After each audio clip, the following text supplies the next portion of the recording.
Yeah, man. So I be saying, Shawty is the type who like the finer things.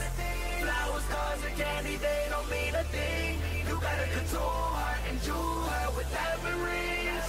When Shawty starts walking, she gets everybody talking like, ooh, there she go right there. Ooh, there she go right there. Thanks to the following contributor and video owner. 3D or three-dimensional viewing has been around for almost 200 years long, and it's captivating the imagination beyond the limit. Originally, the term was associated with stereoscopic pictures. That was during its first appearance.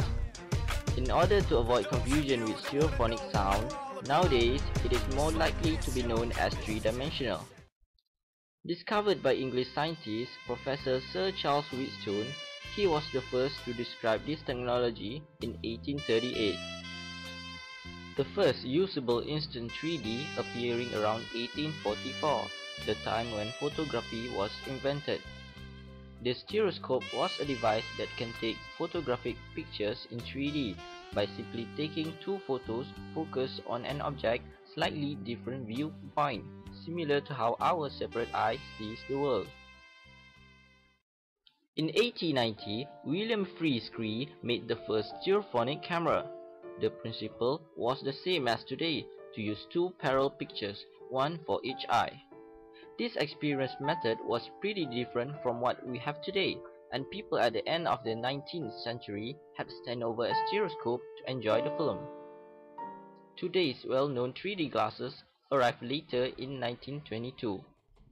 The method of viewing 3D are anaglyphic with past red cyan glasses, polarization with past of polarized glasses, alternate frame sequencing with active shutter glasses or headgear, and auto-stereoscopic display without glasses or headgear.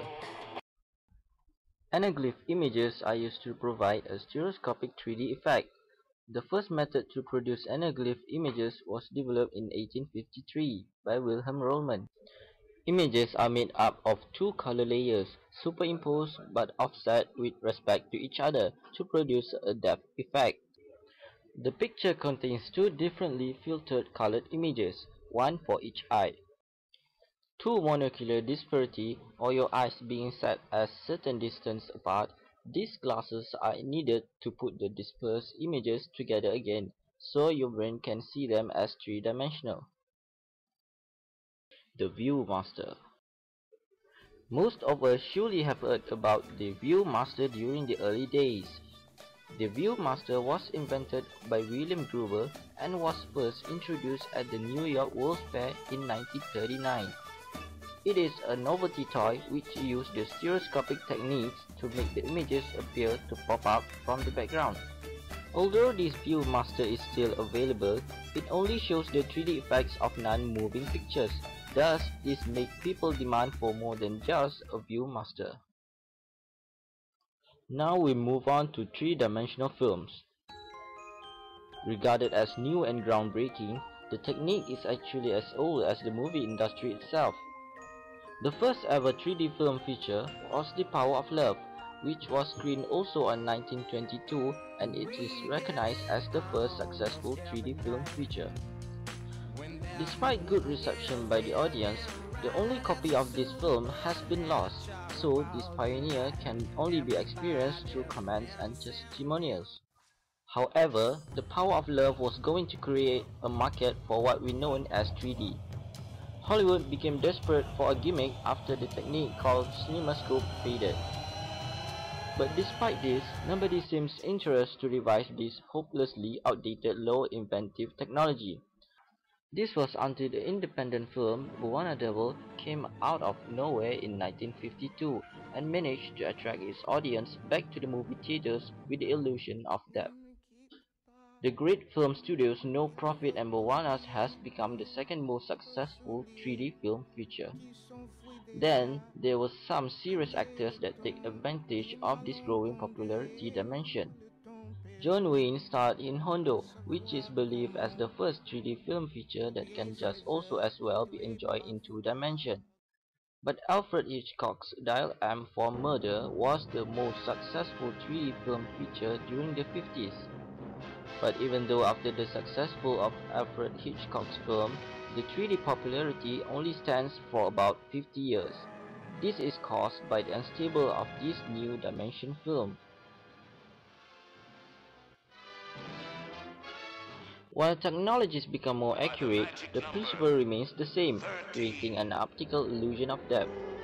And although the 3D feature indeed reappear now and then, the technology didn't manage to find any foothold in the mainstream market. Luckily, there is a company who wants to carry this unwanted film technology. Guess who? It's Pixar. Pixar has already produced lots of 3D based film as people nowadays begin to accept this technology, and this make most of the Pixar's popularity. Not only that, iMac also lent a helping hand when Pixar was no one around. Dedicated news and sports channel in 3D, specialized television for projecting 3D, live streaming of events such as fashion shows, and of course movies nowadays have got into the 3D era. Concept film has also tried to improve the live experience with 3D, such as U2 and Hannah Montana. It's actually pretty tough to get 3D right, as there are many factors that you have to take into account for trying to capture projected 3D. The first rule, you have to know how the images will be viewed. You're basically creating new virtual space in front of the viewer, and you must know that spaces is before you can start placing shapes and objects. One of the newer technologies being picked up by movie theaters and home entertainment manufacturers is DLP or Digital Light Processing. DLP is a proprietary technology owned and developed by Texas Instruments.